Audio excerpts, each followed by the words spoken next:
The Accunet Mortgage and Realty Show is sponsored by Accunet Mortgage, an equal housing lender, NMLS ID 255368, and Accunet Realty Advisors, which is a separate company from but still affiliated with Accunet Mortgage. Welcome to the Accunet Mortgage and Realty Show, getting you inside information on buying, selling, and financing your home with expert advice from Accunet Mortgage and Accunet Realty Advisor Brian Wickert on WTMJ. And we hope you're all having a wonderful Sunday morning here in our WTMJ listening audience. I'm Mark Segrist, along with Accunet Mortgage and Accunet Realty Advisors owner Brian Wickert and Chief Millennial Loan Consultant David Wickert. If you have a question or a comment, give us a call or text. Text us on the Accunet Mortgage Talk and text line at 414-799-1620. Gentlemen, good morning. Good morning. I'm thinking that this single-digit weather is perfect for home shopping. What are you thinking, Mark? Are you?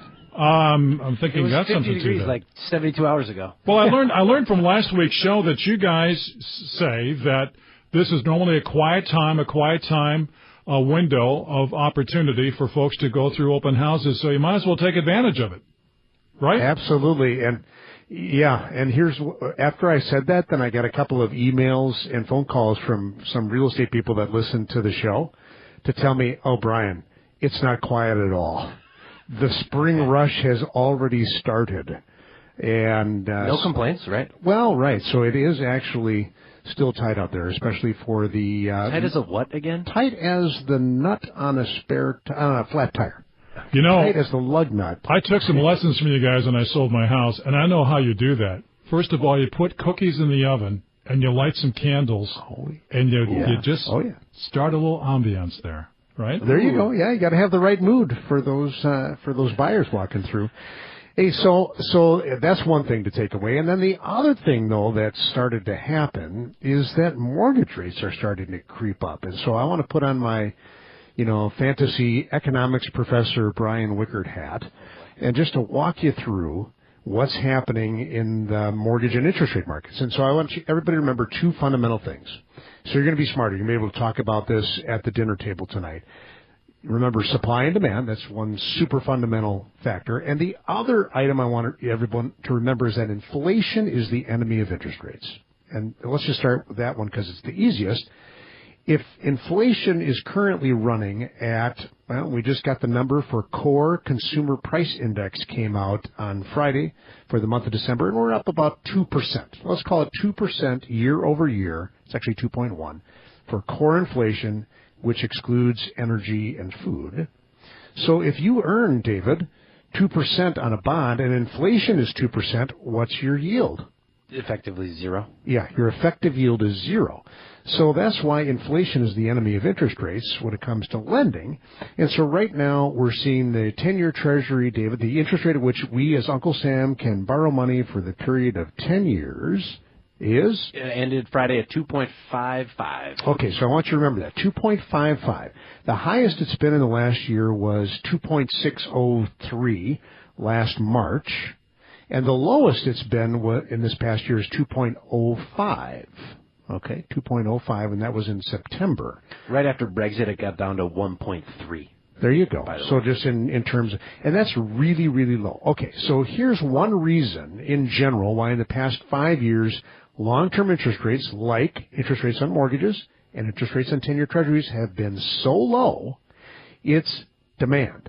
We've had every major central bank around the world, the Federal Reserve Bank, the ECB, the European Central Bank, and the Bank of Japan have been buying long-term government debt, and in the case of the Federal Reserve Bank, we've also been buying mortgages, to the tunes of tens of billions of dollars a month. They got a big appetite. And so when you are clamoring after something that pays an interest rate, and you'll say, hey, I'll pay more for that thing that's paying a 2.5% rate, I'll pay a 50% more, that drives down the effective yield.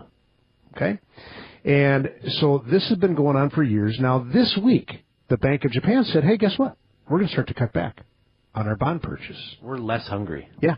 Then we got the European Central Bank minutes from their last meeting came out, and what do you know? They've been debating pulling back on the amount of bonds they're buying and doing it sooner than expected. Then, on top of all that, we have the Chinese government says, we're kind of mad at you guys. Your government's talking about putting the screws to us on our trade surplus and everything. Maybe we're not going to buy as many Treasury securities as we have been. So all of a sudden... There are 3 fewer people at the dinner table right now. And on top of that, as we all know, the Federal Reserve isn't buying anymore. And in fact, they are now a net seller of mortgages. So all of this leads to this sudden realization that, oh man, maybe demand is going to go the other way. And as a matter of fact, I read a very scary article online that a friend of mine, my next door neighbor, sent me. And this features a guy called the Bond King, Jeffrey Gudlock. And he manages Double Line Capital, a $116 billion fund, and he's a top-notch guy. And by the way, he's got a math degree and philosophy from Dartmouth College. And according to the article, he's super successful because he's really good at calling the market. He is calling, David. All right, what did you just say the 10-year Treasury is at here in 2018? 2.55. He is saying he thinks the 10-year Treasury yield could hit 6% by 2020. Because of these... I'll take the other side of that. I know, but his argument is that all of a sudden we got the less demand for this thing called long-term interest rate investments, and we have inflation starting to heat up. And he's noticing, have anybody noticed that the stock market, the Dow Jones was up 400 points this last week? Mm-hmm. NASDAQ peaked past 7,000. Okay, so people are selling safer bonds. They're getting into riskier stocks. Why? Because they see that all the big global economies are starting to improve at the same time. So this could also have, and this guy writes in his article, upward pressure on commodity prices. What did oil close at this week, David? $64. It was as high as $100 when? Summer of 14. Aha. But it was as low as $20 not too long ago. Correct. What's an input on every price of every good, except maybe mortgages? Transportation, because you have to get goods from the port to the shelf. And then the other thing is labor. I was at my CEO roundtable business owners meeting this week. Manufacturers are crying because they can't find people to work. So labor is an input to every product on the planet and service. So those are inputs that are going to be driving up prices. Did I say inflation was the enemy of interest rates? Yes. Okay. So that's a long-term, or maybe even a short-term trend, is watch out for interest rates. By the way, chances of a Federal Reserve hike, again, that's on the short-term end of the scale, is up to 73% at their March meeting. So maybe this long, they call it a secular bond market, maybe it is coming to an end. All right, so that's the bad news. We're going to tell you when we come back a good news story about somebody trying to buy a house when we come back. And you're listening to the Accunet Mortgage and Realty Show on WTMJ. Don't break the bank to get into a house. Back to the Accunet Mortgage and Realty Show with Brian Wickert on WTMJ. And if you have a question or comment, just give us a call or text on us on our Accunet Mortgage Talk and text line. The number is 414-799-1620. Brian, before you left for the break, you were talking about a good news story here. Yeah, it's kind of it's a save, I'm going to call it. It's a save where it almost went off the tracks. Well, maybe it still will, but here's how it goes. And by the way, we're going to get to where the interest rates are at the bottom of the hour after the news break. We'll give you an update, the rate roundup. And so here's this story. We've been working with this first-time buyer for months, kind of an unusual situation because the main breadwinner switched over to 100% commission. And normally when you go from a salary plus bonus to 100% commission, normally you got to have a 2-year track record. But we were able to make the case with our friends at WIDA that, this is a little different, and so we got it approved, all right? Wow. But now you got to remember with WIDA, there's an income maximum. So you also got to make enough money to qualify for the payment. But at the same time, you can't make too much money to not qualify for the special money that's available through WIDA. And this family is taking advantage of the 0% down version. Nice. Okay, so we got this thing. It is fragile, right? We're just under the maximum, but we have just enough to qualify, and we're just kind of living in this little sweet spot where it all comes together. But the guy still needs a couple $1,000, like I'm going to say $3,000, to pay his first year homeowner's insurance premium, to seed his property tax escrow account for the coming year and to pay the closing costs that come along with the WIDA loan. And the plan is, we got it all laid out, because this is one thing we do, Mark, is we come up with the game plan up front. And the game plan was for this guy to take money out of his retirement account and put it into his bank account to use for the closing costs. Well, all of a sudden we find out, talking to the gentleman, he did that. He moved the money. But then he used it to pay down his credit cards. What? What? Like, whoa. And he didn't tell you? That was the money. That was the money for the closing costs. Didn't give us a heads up. Did not give us a heads up. And then we're like, okay, well, that was supposed to be for the down payment. Now what are we going to do? Well, I'm going to get a big commission check, he says. And we're like, whoa. That commission check isn't going to be so big that it would now put us over the income limit, right? Because then we're really dead in the water. So we're scratching our heads.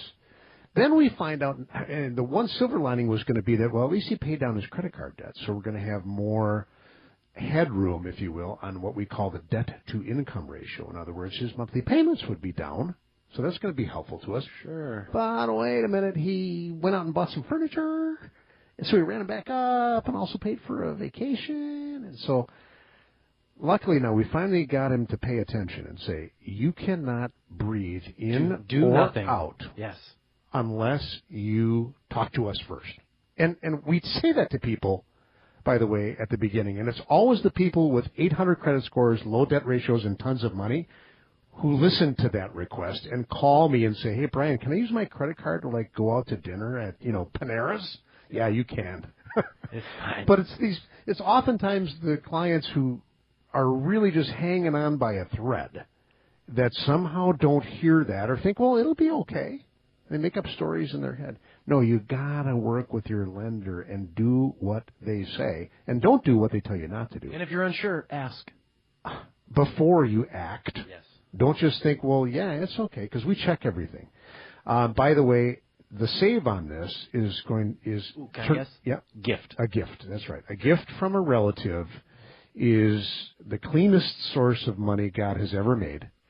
And then we don't have to track it, even coming into the checking account, et cetera, et cetera. So a scary story that we ended up saving. All right, when we come back, I'm going to share with you my 5 tips for writing a winning offer in today's tight real estate market when we come back. And you're listening to the Accunet Mortgage and Realty Show on WTMJ. Expert advice on buying a home. Here's more of the Accunet Mortgage and Realty Show with Brian Wickert on WTMJ. And let's go back now to Brian and to David. That was just an incredible story you shared with us before break, Brian. I mean, some people in the midst of serious negotiations for real estate don't quite get it. That's a scary thought. I think the word I used is self-immolation. He almost lit himself on fire, and the guy didn't mean to, I don't think he had, he just wasn't thinking. Yeah. And people only know what they know. All right. So our 5 tips for writing a seller-friendly offer, because remember, the market is, even though it's single digits and cold out there, and, it is January, it isn't supposed to be a hot time, it is still a hot time to buy a house. So what do you got to do to get in the winner's circle? Well, the overall theme that I want you to remember is you got to put your best foot forward on the first offer, because you may not get a second chance. Do not assume, like that one guy from Illinois we talked about last week or the week before, they're not going to come back to you. They're just going to pick a winner. Ignore you. That's right. Okay, so thing number 1, and we've said this many times, but it bears saying again, no home sale contingency if at all possible. Well, if you're a first-time buyer, that's no problem. You don't have a home to sell. Right. But if you're a move-up buyer, which is more like 2/3 of the market, you really got to understand that that's a wet blanket. All right, number 2. And David and I were just talking about this off the air. Write with the largest down payment you can actually make, even if you ultimately only want to put down 0% or 3% or 5%. So I have a client right now who is going to re-enter the home market by buying a condo, and she has 20%. She could make 20% down payment. She's got like $50,000 in savings, and she's going to buy like a $200,000 condo. Now, she's way better off doing 10% down. For sure. But I wrote her pre-approval letter to say down payment between 10 and 20%. Okay, and so when she writes the offer, and I said this in the email to her and her buyer's agent, write with 20% down, because it looks better to the seller. For sure. Right? And now you said you just had one like this too, where the buyer's actually going to put 5% down? Yeah, but if they absolutely had to, they could do 10. Okay.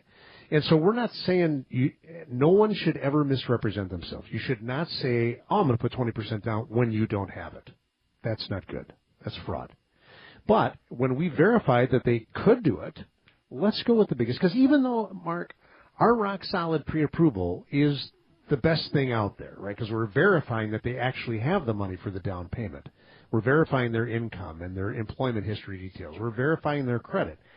That still is a tough battle if we're at 3% down with our buyer and rock solid, and the other person has a flimsy bank pre-approval that just says, we check to see if you have a pulse, but they're going to put 20% down. That's a tough battle. The real estate agent and the buyer's agent really has to go to bat and make sure the listing agent understands just how solid the rock solid is. But that is a tough fight. Yeah. Number 3, maybe write without the appraisal clause or modify the appraisal clause. In Wisconsin, the standard appraisal contingency says if the appraisal comes in a nickel less, I can cancel the deal. Well, that's scary, especially when you have a frothy market. That's scary for the seller. So some other things you could do is use the Northeastern Wisconsin clause that they have in their Schedule A addendum that says if the appraisal comes in low, the seller has the right to lower the price and keep the transaction going. But the other thing you could do is write in a special piece of language that might say, I'll buy the house even if it appraises as low as fill in the blank. Maybe it's listed at 200. You say, I'm going to buy your house even if it appraises as low as 190 or 195, something to that nature.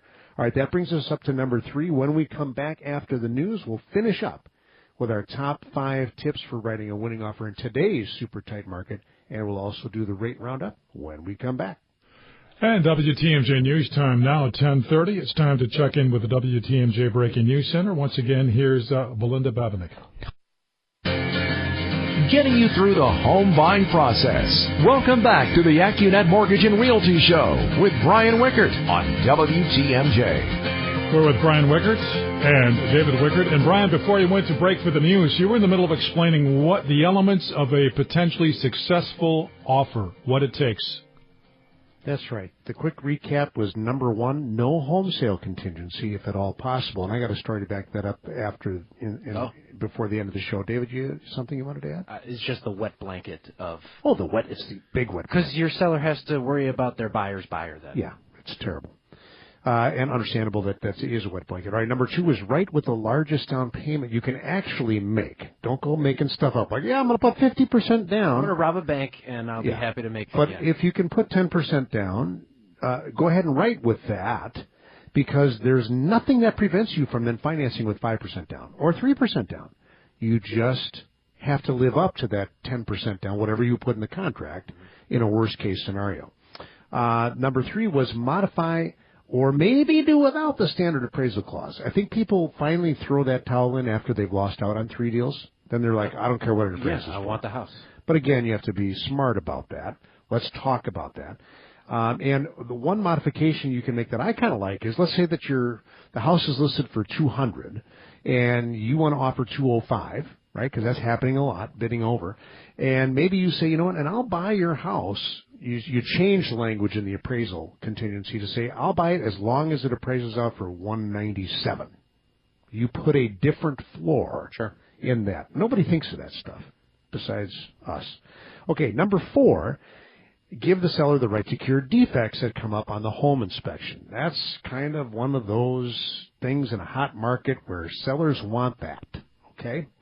But then, if you do that, you must, in my opinion, have your agent write in additional language on the first offer, because you will not have a second chance to put this in. Correct. You got to put it on that initial offer. That gives you a seat at the table as a buyer in terms of determining how the defects will be cured, and perhaps requiring that the cures be done by a licensed contractor. Because, what if there's a problem with the roof?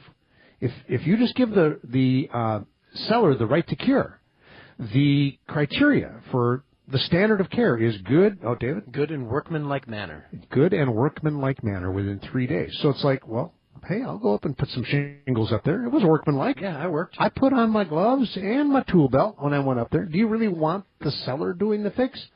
No, so you got to take care of that. If you're giving the seller the right to cure, give yourself some protection. It's not unreasonable. Number 5, write a letter to the seller. Oh, yeah. With some pictures of you and your dog or your baby or whatever it's going to be that's going to soften. Dog and the baby. Dog and the baby. Yeah. Videos now. That's another thing. Oh, my God. Little video. Hi, we're, Brian and Becky, and we really would love to raise our future children in your home. And pull on those heartstrings. Pull on the heartstrings. And then the 6th...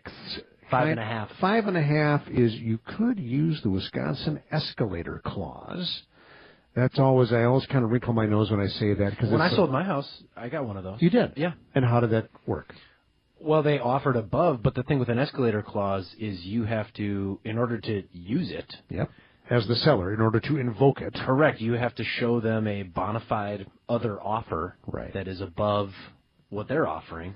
So to say it clearly, the escalator clause says, hey, you're asking for $200. I'm offering you $205.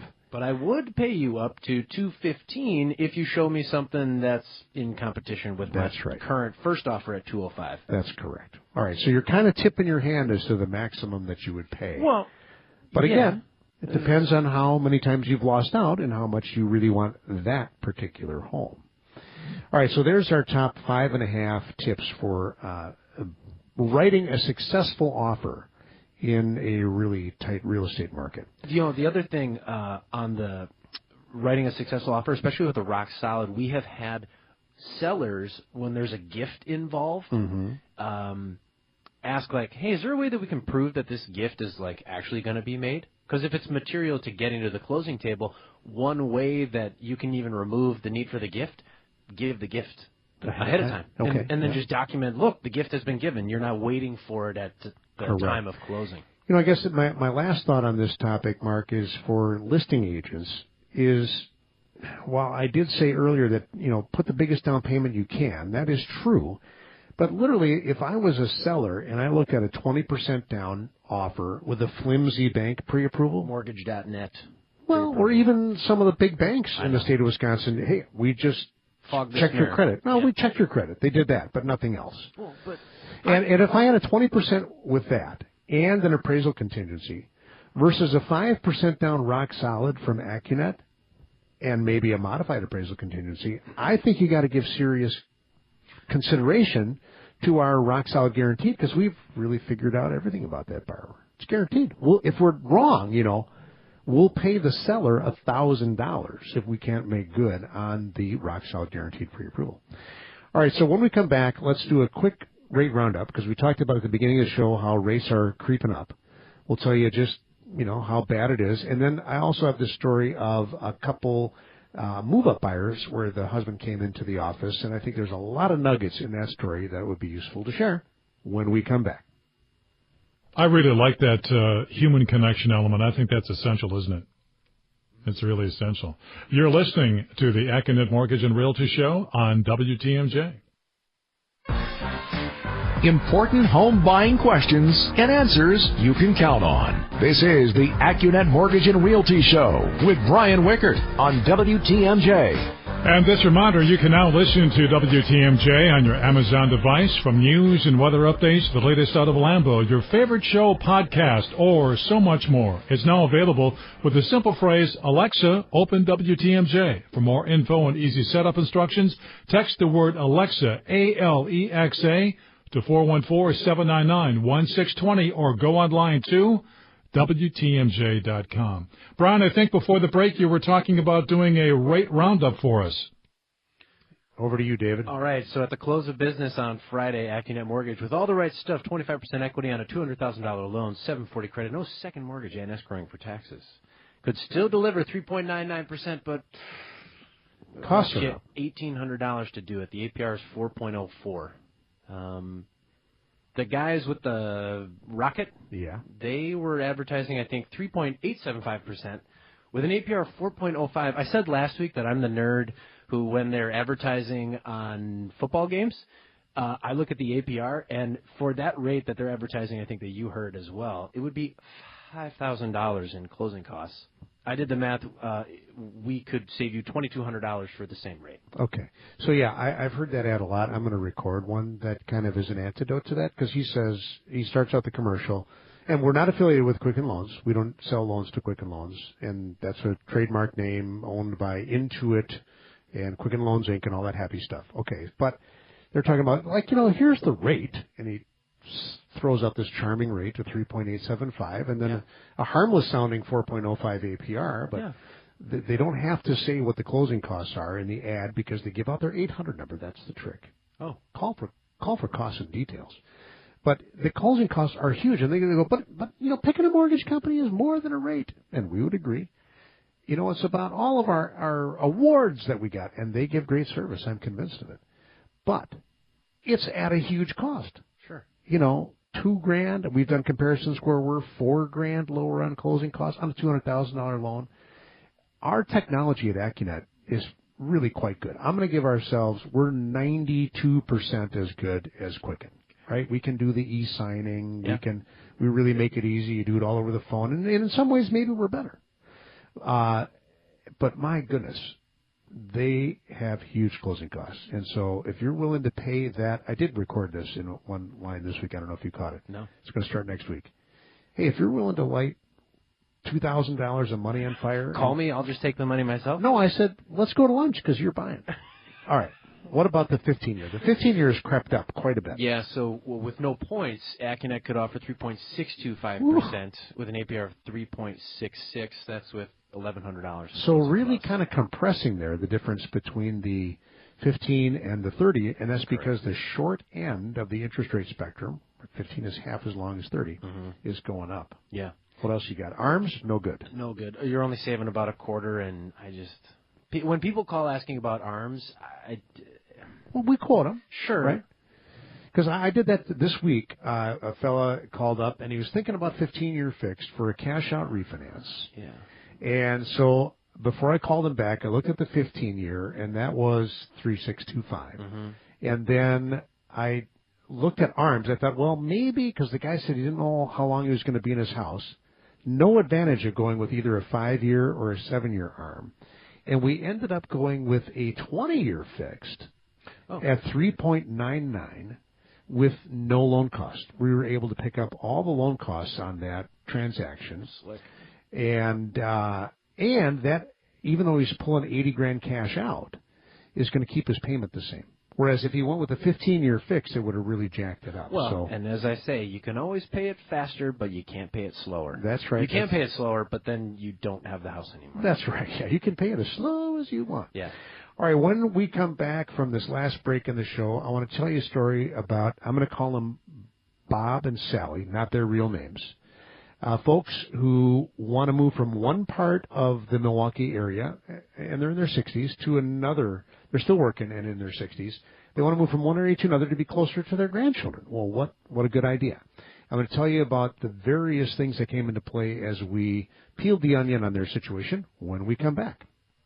And you're listening to the Accunet Mortgage and Realty Show on WTMJ. We have a caller on the line. I'd like to check in with you guys on a question that he is in need of an answer to, so perhaps we can get to when we come back. WTMJ News Time, 10:49.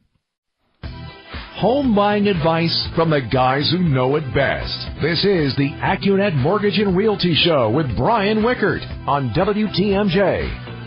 And we're back, and Brian and David, one of your listeners, Jeremy, has a question for you, gentlemen. Go ahead, Jeremy. Hey, good morning, guys. So I have a question with regards to doing like bi-monthly or bi-weekly payments for a mortgage. I've been reading online the difference between like a true bi-weekly payment and like a pseudo bi-weekly payment plan. And obviously the way that I'm set up with my mortgage company now, they're drawing out of my account every 2 weeks, but then they're only applying the payment at the end of the month once they get the second payment. So I realize I'm not getting the true benefit of a bi-weekly payment other than making one extra payment at the end of the year. Is there a way, what's the most efficient way to pay your mortgage, you know what I mean, to get like a true bi-weekly payment plan if your mortgage lender doesn't necessarily have that plan? Because they said they don't do that or it's not available. Yeah, there's no way to do it. So, and let me ask you this. What's the interest rate on your loan? 3.5%. Okay. I would suggest that you consider talking to a financial advisor, because what you're doing is you're in a hurry to pay off a loan that's costing you 3.5%. If inflation goes from 2%, well, let's just take that. Right now, inflation is 2%. So the real cost of your interest right now is the difference between your interest rate and inflation. You're only paying 1.5%. Do you really want to pay that off so quickly? And of course, the question then is, what else could you do with that money? If you were to take the money that you're now using to prepay your mortgage, what kind of return do you think you could expect to get on it if you put it into some sort of an investment? More than 3.5%? Nope, maybe we lost Jeremy. All right, so there you go. So that's my take on it. Is there is no way to do a true biweekly payment on a regular mortgage, and you should consider putting your money elsewhere. All right, in the little bit of time that we have left, we're not going to have time for my Bob and Sally story. So instead, I want to tell you about this transaction that I have in process. First-time homebuyers where they're buying from a relative. And the situation here is that we got the appraisal back, and not surprisingly, it was quite a bit higher than what they agreed to buy the home from, because oftentimes you get a sweetheart deal. By like $10,000 or $50,000? I'm not going to quite say. Okay. I'm not going to quite say, but quite a bit. And in this particular case, they were not getting a gift of equity from the selling relative, because that is a very common scenario that we've dealt with. I think we've talked about it here on the show, where we do actually want to set the selling price as high as possible, closest to the market value, because then I have a separate situation going on where the people are actually getting a gift of 20% down, so they don't have to pay any PMI or anything like that. Well, they're getting a backdoor gift of equity if the appraisal came in so much higher. Correct. So here is the point. These are the folks where she mistakenly thought she had to put 10% down. And I said, well, no, you could put 3% down because you're a first-time home buyer, or 5%, and here are the differences. Well, now this development where the appraisal came in higher has sealed the deal in terms of we're going to do a 3% down now, okay? Because she was going to take her money out of her Roth IRA, which then doesn't get to continue growing tax-free for the rest of her natural life. And so we're going to minimize how much she's taking out of that. And then when 6 months passes, we will have at least an opportunity, if interest rates haven't gone to 6% by then, to take a look at refinancing and taking advantage of the higher appraised value. Sure. And why is that, David? Because the definition of value on a purchase, on a refinance of a recent purchase, is the lower of the appraised value or the purchase price when you're within 6 months of the purchase date. So that's why we're going to have to wait 6 months before we could take advantage of that equity. Well, because she's going to have more. When we look at it again in 180 days, she's going to have more equity. If she agreed to buy it for $200 and, hey, it actually came in at $250, holy buckets, you have more equity than you thought. And so we can recalibrate maybe what we can offer her. Indeed. So this coming week, we don't have a lot of items in the economic department that's fine by me. Should roil interest rates. But, David, you had a number. So as interest rates are creeping up here a little bit, by the way. And so did you do every quarter percent? Every quarter percent. All right. So on a $200,000 loan, every quarter percent creep in interest rate means how much in monthly payment? $30. So not the end of the world, okay? Especially if you're buying a home. But it does reduce the benefit of refinancing. So I'm ringing the bell and saying, hey, if you've been putting off refinancing, if you've got that big balance on a home equity line of credit, which is adjustable. Correct.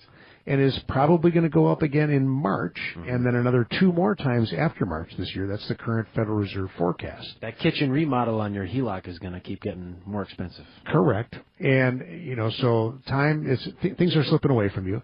Hey, if you're going to buy a home, well, you can't really control the exact timing of when you get that accepted offer. Well, you can be ready. Well, that's right. And sooner is better. So if you were thinking, hey, I'm going to wait till March, well, maybe you want to go out now. But the time to act is right now. The other big thing we're helping people do is get rid of their PMI. Yes. Or their FHA mortgage insurance, because if you bought 2 years ago or 3 years ago and you're still paying either PMI or FHA mortgage insurance, home prices have gone up. And your rate doesn't even have to go down in order for you to save $100 a month by getting rid of that PMI.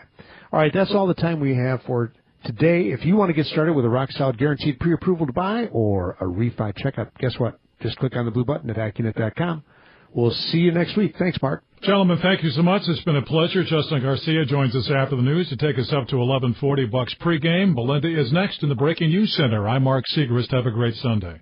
The preceding was a paid program. Advice and opinions expressed during the Accunet Mortgage and Realty Show are solely that of the hosts or guests of Accunet Mortgage and Accunet Realty Advisors and not WTMJ Radio or Scripps Media Incorporated.